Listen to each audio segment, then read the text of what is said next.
ఫిలిప్పీలు రాసిన పత్రిక 3వ అధ్యాయము 13 నుండి 15వ వచనం వరకు చదువుదాం. సహోదరులారా, నేను ఇదివరకే పట్టుకొని ఉన్నానని తలంచుకొనను.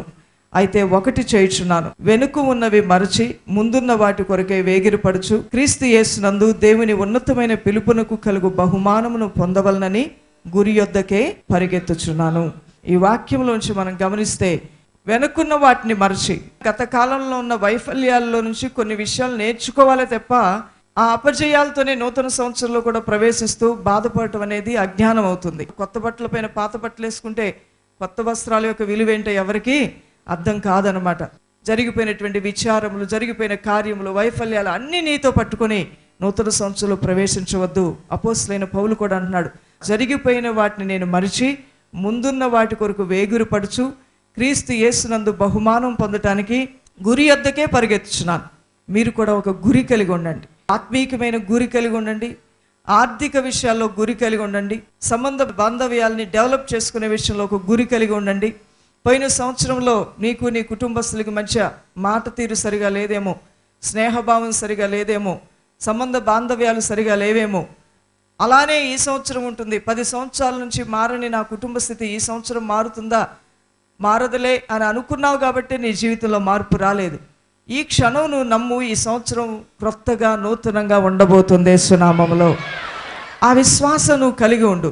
నీ హృదయాన్ని భద్రంగా కాపాడుకుంటూ నిరుత్సాహానికి తావివ్వకుండా, వైఫల్యాలు జరిగిపోయాయని అపజయాల గురించి నువ్వు తలంచకుండా బాధపడకుండా, ఈ సంవత్సరం నూతనంగా ఉండబోతుంది, బలవంతుడైన దేవుడు, బలిష్ఠుడైన దేవుడు, నా దేవుని సహాయం వలన గొప్ప కార్యాలు జరుగుతాయనేటువంటి ఒక తలంపుతో ఈ నూతన సంవత్సరంలో గురి కలిగిన ఉండాలి. ప్రతి విషయంలో కూడా గురి.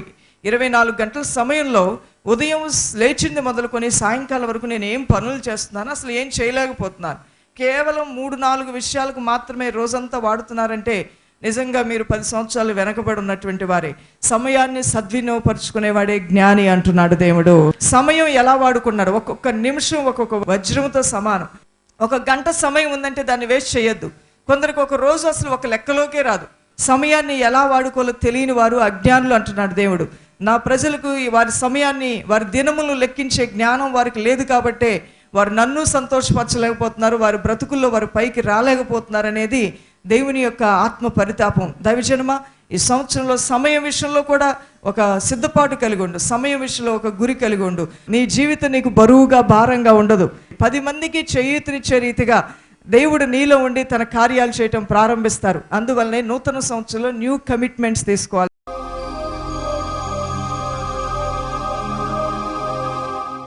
నెంబర్ 1, మొట్టమొదటిగా commit yourself to forget your failures. మీ ఫెయిల్యూర్స్ ఏ విషయాల్లో పోయిన సంవత్సరంలో మీరు సాధించలేకపోయినవి, మరి అపజయాలు, ఎగ్జామ్లో ఫెయిల్ అయిపోయాడండి అంటారు, అది చాలా బాధ కదా. అలానే ఏ విషయాల్లో ఫెయిల్ అయిపోయారు, ఏ విషయాల్లో పిల్లల్ని సరిచేయాలనుకున్నారు, సరిచేయలేకపోయారు, మీరు చెప్పినవి ఏవి కూడా మీ ఇంట్లో జరగలేదేమో, ఆ ఫెయిల్యూర్, ఆ వైఫల్యాల్ని జ్ఞాపకం చేసుకుంటూ నా హృదయానికి తృప్తికరమైనటువంటి ఆత్మీయ జీవితం నేను జీవించలేదు, నేను ఎవరో నాకు తెలుసు, నాలో ఉన్న వేషధారణ నాకు తెలుసు, నాలో అధికమైన కోపం ఉంది, సణుగుడు ఉంది, అనుమానం ఉంది, నా జీవితం వింతే, అందరూ నన్ను విమర్శిస్తూనే ఉంటారనేటువంటి తలంపులతో ఒకవేళ నీ వైఫల్యాలు ఏవైతే ఉన్నాయో వాటిని జ్ఞాపకం చేసుకుంటూ ఇప్పుడు కూడా అవే జ్ఞాపకాలు నీ మదిలోకి వస్తూ ఉంటే పరిశుద్ధాత్మ దేవుడు అంటున్నాడు, ఈరోజు ఒక తీర్మానం తీసుకో, నీ జీవితంలో జరిగిన వైఫల్యాల్ని మర్చిపోయి నూతన జీవితం ప్రారంభించు అంటున్నాడు ఆయన. రెండవదిగా దైవజనమ, commit yourself to give up your grudges. కొన్ని రోజులు కొందరితో నువ్వు మాట్లాడలేదు, దేవుణ్ణి కూడా నువ్వు అపార్థం చేసుకుని ఆయన సన్నిధిలో ఎక్కువ సమయాన్ని గడపలేక ఎప్పుడు ప్రార్థన అంటే ఏం జరుగుతుందిలే, దేవుడు నాకేం చేశాడు ఇంత చేస్తే అని చెప్పి సడన్ గా నీ విశ్వాస జీవితం నుంచి చల్లారిపోయావేమో, సడన్ గా నీ భక్తిలోంచి చల్లారిపోయావేమో, సడన్ గా నీలో ఉన్న దర్శనాన్ని నువ్వు కోల్పోయావేమో, అనగా ఇండైరెక్ట్ గా నువ్వు దేవుని మీద కూడా గ్రెడ్జ్ పెట్టుకున్నావా, నీ సొంత ఇంటి వారిపైన నీ కక్షలు పెంచుకున్నావేమో, పైకి వారితో నవ్వుతూ ఉన్నప్పటికీ కూడా మనసులో నువ్వు ఏకీభవించట్లా వాళ్ళతో. ప్రభు అంటున్నాడు, నువ్వు ఆ గ్రెడ్జెస్ నుంచి బయటికి రమ్మంటున్నాడు. కొలస్సీయులకు రాసిన పత్రిక 3వ అధ్యాయము 13వ వచనంలో వాక్యం ఈ విధంగా రాయబడి ఉన్నది, ఎవడైనను తనకు హాని చేసినని ఒకడు అనుకుని ఎడల ఒకరినొకడు సహించుచు ఒకరినొకడు క్షమించుడి. ఎవరైనా మీకు కీడు చేశారంటే వారిని క్షమించమంటున్నాడు ప్రభు, సహించుకోమంటున్నాడు. మరి పరిపూర్ణమైన ప్రేమను ధరించుకొని ముందుకు సాగుట నీకు ఆశీర్వాదం అంటున్నాడు. ఈ గ్రెడ్జెస్ అనేవి అవి మ్యారేజ్ లైఫ్ని డిస్ట్రాయ్ చేస్తాయి. నీవు కట్టుకున్నటువంటి ఆ 10 సంవత్సరాల 15 సంవత్సరాల వివాహ జీవితంలో నెర్రలు పడే విధంగా, అనగా భూమి కనుక భూకంపం వస్తే ఏ విధంగా భూమి చీలిపోతుందో అదే రీతిగా కొన్ని కుటుంబాల్లో కక్షల వలన 15-20 సంవత్సరాల వివాహ జీవితం తర్వాత కూడా విడాకులకు వెళ్తున్న వాళ్ళు ఎంతోమంది ఉన్నారు. మనం అనుకుంటూ ఉంటాం పెళ్ళైన కొత్తల్లో ఏదో ఆవేశంతో వాళ్ళు కూడా పంతాలకు పోయి విడిపోతున్నారని. అది కొంతవరకు నిజమే, కానీ ఇంకా తెలియనటువంటి నిజాలు ఎన్నో ఉన్నాయి. 40 సంవత్సరాల వివాహ జీవితం తర్వాత కూడా విడాకులు తీసుకోవడానికి వెళ్తున్న వాళ్ళు ఎంతోమంది ఉన్నారు. ఈ గ్రెడ్జెస్ అనేవి ఫ్యామిలీస్ని డిస్ట్రాయ్ చేస్తున్నాయి.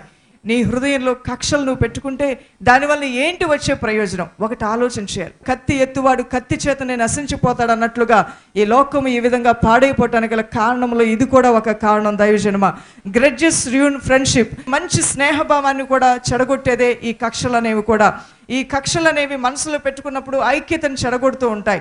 సంఘాల్లో కూడా ఐక్యత చెడిపోవటానికి గల కారణం, ఐక్యత లేకుండా ఉండడానికి గల కారణం పసిపెట్టినటువంటి స్వభావాన్ని సంఘం ఎప్పుడైతే విడిచిపెడుతుందో, సంఘ పెద్దలైనా సరే, విశ్వాసులైనా, స్త్రీలైనా, పురుషులైనా ఒకరి పట్ల ఒకరు ఒక మంచి సమాధానంతో కూడిన మనస్సు లేకపోతే సంఘములో కూడా విభేదాలు వస్తాయి.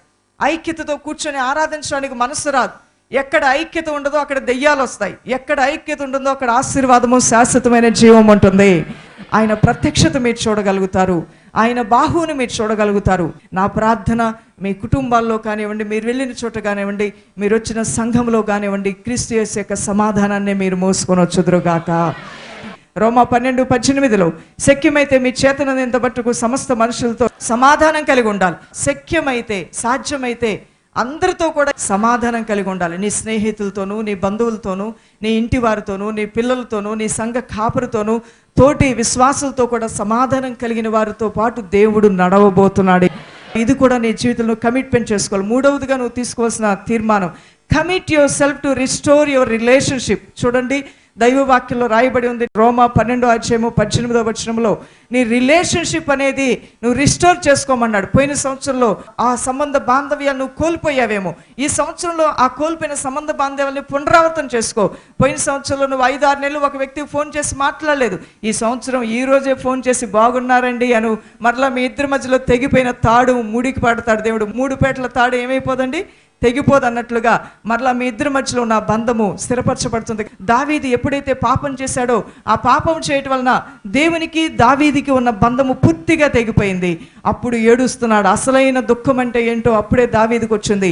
అయ్యా, దురభిమాన పాపంలో పడకుండా నన్ను తప్పించు, నేను కోల్పోయిన రక్షణానందాన్ని మరలా నాకు దయచేయి, నీ పరిశుద్ధాత్మను నా యొద్ద నుంచి తీసివేయవద్దు, నీ పరిశుద్ధాత్మ నా యొద్ద నుంచి తీసివేయవద్దు. ఇలాంటి ప్రార్థన ఎప్పుడైనా చేసావా నా సహోదరుడా?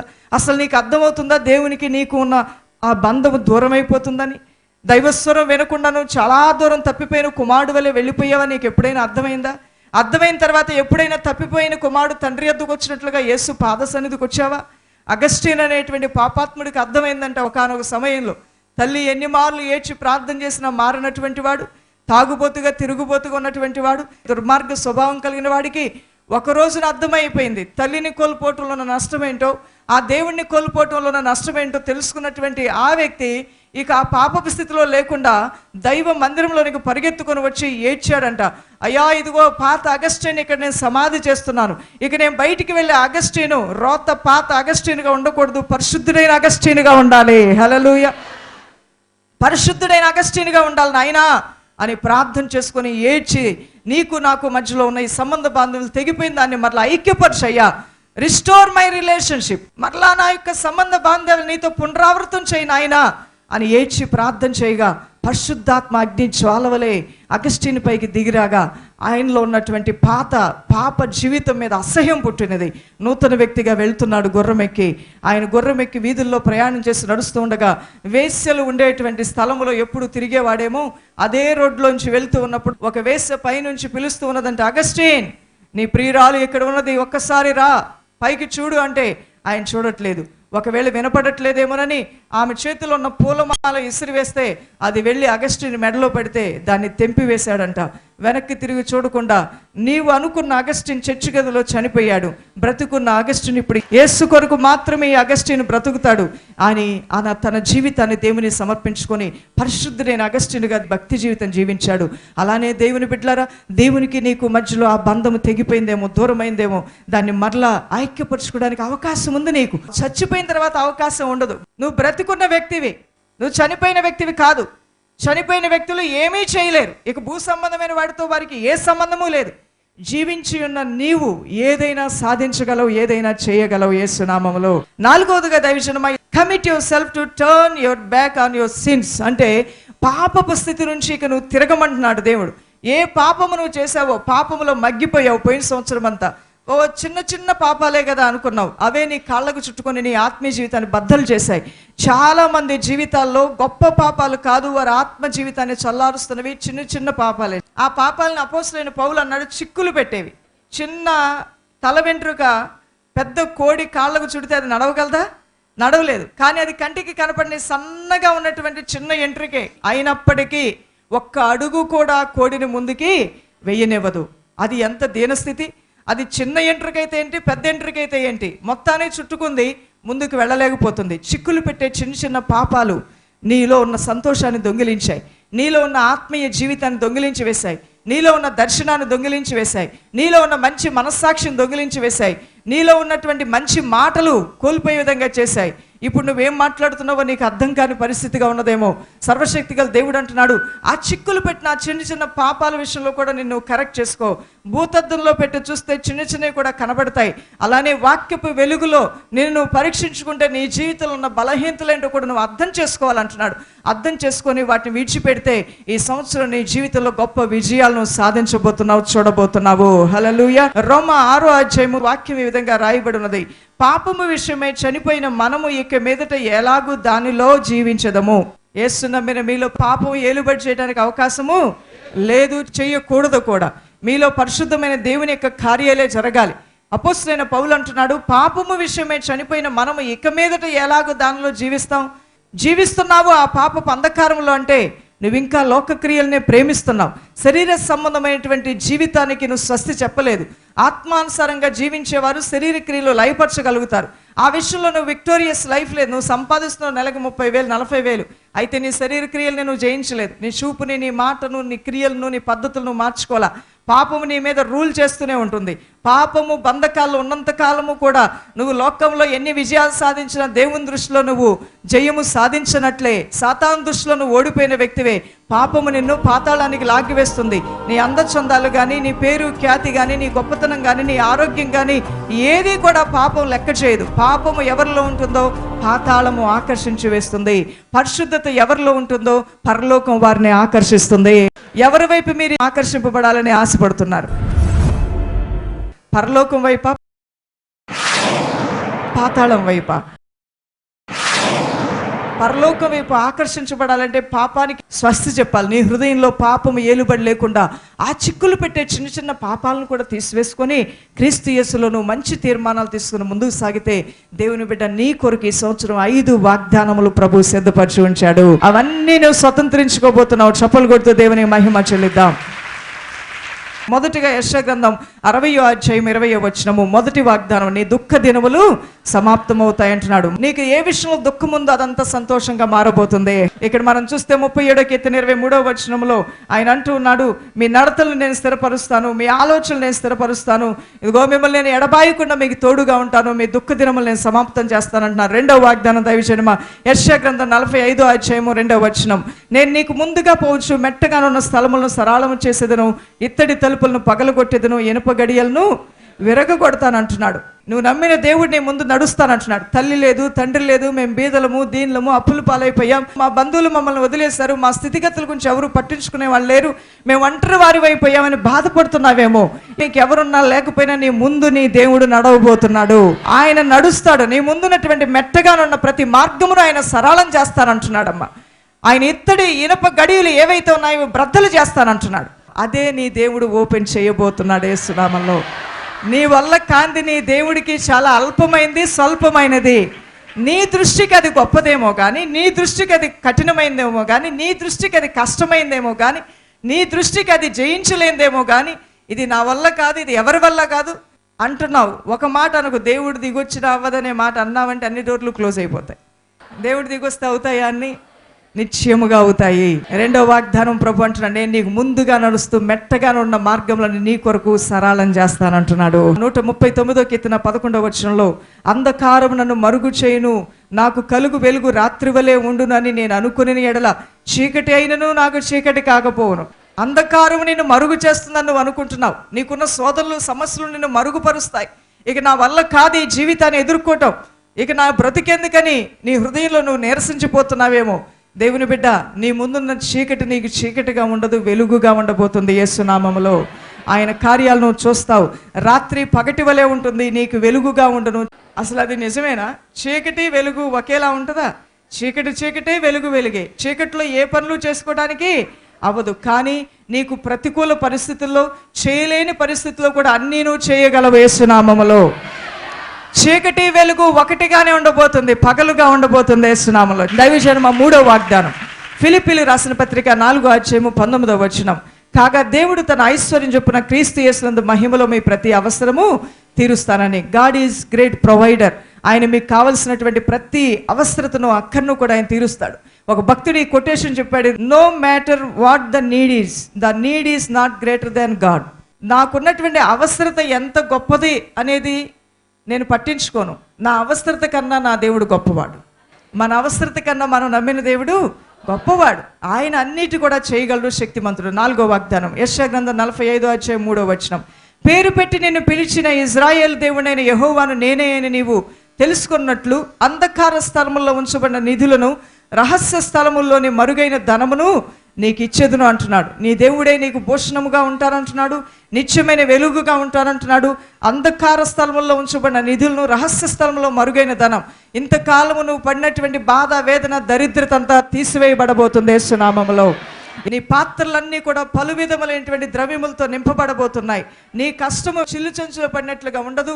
అప్పు బాధల్లో ఉన్నవారు, కష్ట బాధలు ఉన్నారు, అప్పులన్నీ తీర్చుకొని ఇతరులకు అప్పిచ్చే స్థితిలో ఉండబోతున్నారు. అంధకారంలో ఉన్నటువంటి నిధులను, దాచబడిన ధనాన్ని నీ దేవుడు నీకు ఇవ్వబోతున్నాడు. ఆ విశ్వాసంతో స్టెప్ ముందుకేయండి ప్రభు యొక్క ఆత్మ సహాయంతో. మీలో ఎన్నడూ కూడా ఇక వెనక్కి తిరిగి చూసుకునే ఐగుప్తు అనుభవం ఉండదు దైవజనమ. పాలు తేనెలు ప్రవహించే కనాను అనుభవంలోనికి సంఘం వెళ్ళబోతుంది అంటున్నాడు ఆయన. మీ నిధులు నింపుతానంటున్నాడు, దాచబడిన ధనాన్ని ఇస్తానంటున్నాడు. దరిద్రత, బాధ, దుఃఖము, వస్త్రములు కప్పుకున్న చలి ఆగలేదని ఏడ్చావు, కష్టపడినా ఆకలి తీరలేదని ఏడ్చావు, ఓ రాత్రి పగలు ప్రయాసపడినా నీ యొక్క కుటుంబంలో ఉన్నటువంటి కార్యముల్లో అన్నీ సగమే అయ్యాయి, సగం అవ్వలేదని అసంతృప్తి నీలో ఉన్నది. ఈ సంవత్సరం అలా ఉండబోట్లేదు. నువ్వు దుప్పటి కప్పుకోకపోయినా నీకు చలి రాదు. నీ ఇంట్లో నువ్వు ఉండగానే నువ్వు తృప్తితో కడుపారా తిని భుజించే గొప్ప స్థితి దైవాశీర్వాదం ద్వారా నువ్వు పొందబోతున్నావు. ఆ ప్రభే నీకు కంబళిలాగా, ఆ ప్రభే నీకు జీవాహారంలాగా నీలో ఉండి ఆయన తన కార్యాలు చేయబోతున్నాను అంటున్నాడు. దేవుని స్తోత్రం. 5వ వాగ్దానం, దైవజనమ 3 యోహాను రాసిన పత్రిక 2వ వచనం. ప్రియుడా, నీ ఆత్మ వర్ధిల్లుచున్న ప్రకారం నీవు అన్ని విషయంలో వర్ధిల్లుచు సౌఖ్యముగా ఉండవలనని ప్రార్థన చేయుచున్నాను. ఆత్మలో వర్ధిల్లే వారు ఈ సంవత్సరము అన్ని విషయాల్లో వర్ధిల్లబోతున్నారు. ప్రార్థనకి ప్రాముఖ్యత ఇచ్చేవారిగా ఉండాలి, వాక్య పట్టణానికి ప్రాముఖ్యత ఇచ్చేవారిగా ఉండాలి. ఆదివారం ఆరాధన 6000 పోయినా మానని వారిగా ఉండాలి. ఉపవాసములతో, ప్రార్థనలతో ముందుకు సాగేవారిగా ఉండాలి. దేవుని యొక్క రాజ్య కాడిని మోసేవారిగా ఉండాలి. దేవుని కార్యముల కొరకు ముందుకు వచ్చేవారిగా ఉండాలి. దైవ కార్యములకు సమయం ఇచ్చేవారిగా ఉండాలి. సమయమందు అసమయమందు కూడా దేవుని యొక్క సువార్తను 10 మందికి చెప్పి 10 ఆత్మలను ఆదివారం ఆరాధనకి నీతో వస్తున్నప్పుడు సంఘానికి నడిపించేవారిగా ఉండాలి. నువ్వు ఒక సేవకుడుగాను, ఒక సేవకురాలుగాను అవ్వటానికి ముందు 100 ఆత్మలైనా నువ్వు సంఘానికి తీసుకొని రావాలి. అప్పుడు చూడు, దేవుడు నిన్ను పిలిచి సేవను అప్పగిస్తాడు. దేవుని యొక్క వాక్యంలో ఏలియాని వెంబడించిన ఎలీషా 2 ఆత్మను పొందాడు. మోషేని వెంబడించిన యెహోషువ 2 ఆత్మను పొందాడు. ఓ అపోస్తలుడైన పౌలు పరిచర్యను, ఆ దర్శనాన్ని వెంబడించినటువంటి తీతు, తిమోతి, ఫిలోమోను, ఇంకా ఎంతో మంది యవనస్తులు అందరూ దైవ సేవకులు అయ్యారు. వాళ్ళంతటికి వాళ్ళు అవ్వలేదు. వారు ముందు దేవుడు పెట్టినటువంటి కాపర్ని వెంబడించి ఆ దర్శనములో కొనసాగి కష్ట బాధల్లో నలిగారు. నలగొట్టబడినటువంటి వారు యోధులుగా దేవుడు తయారు చేసుకున్నాడు. తర్వాత ఆత్మలో వర్ధిల్లేవారు ఆత్మలను రక్షిస్తారు. యేసయ్య పాద సంధి తీసుకొస్తారు. రక్షింపబడిన ప్రతి ఆత్మ ప్రతి ఆదివారం 10 ఆత్మలను తను వెళ్ళే సంఘంలోకి నడిపిస్తుంది. తన ఇంటి వారిని ప్రార్థనలో అబ్రహాము వలె కట్టుకుంటారు. పొగరు పెట్టిన స్థితి ఇంటి వారికి లేకుండా ఎప్పటికప్పుడే వాళ్ళలో వస్తున్న ముళ్ళును తీసేస్తూ ఉంటారు. అలానే ఇంటి వారిలో వ్యర్థమైన వాటిని లాగే తీసి అవతల పడేసి కాల్చివేస్తూ ఎప్పటికప్పుడు నీ ఇంటిని శుద్ధీకరించుకుంటూ దైవ దర్శనం కలిగిన కుటుంబంగా నీ ఇంటిని నువ్వు తీర్చిదిద్దుకోగలిగితే, నీ హృదయాన్ని నిర్మలముగా ఉంచుకొని పరిశుద్ధాత్మ దేవుని యొక్క సన్నిధిని నువ్వు ఇన్వైట్ చేయగలిగితే, ఆత్మలో నువ్వు వర్ధిల్లగలిగితే అన్ని విషయాల్లో నువ్వు వర్ధిల్లుతావంటున్నాడు నీ దేవుడు. అన్ని విషయాల్లో కూడా వర్ధిల్తారు. ఈ 5 వాగ్దానములు ప్రభు మీ యందు స్థిరపరచునుగాక. ఇప్పుడు మీరు ఒక గురి కలిగి ఉండాలంటే తీర్మానం తీసుకోవాలి.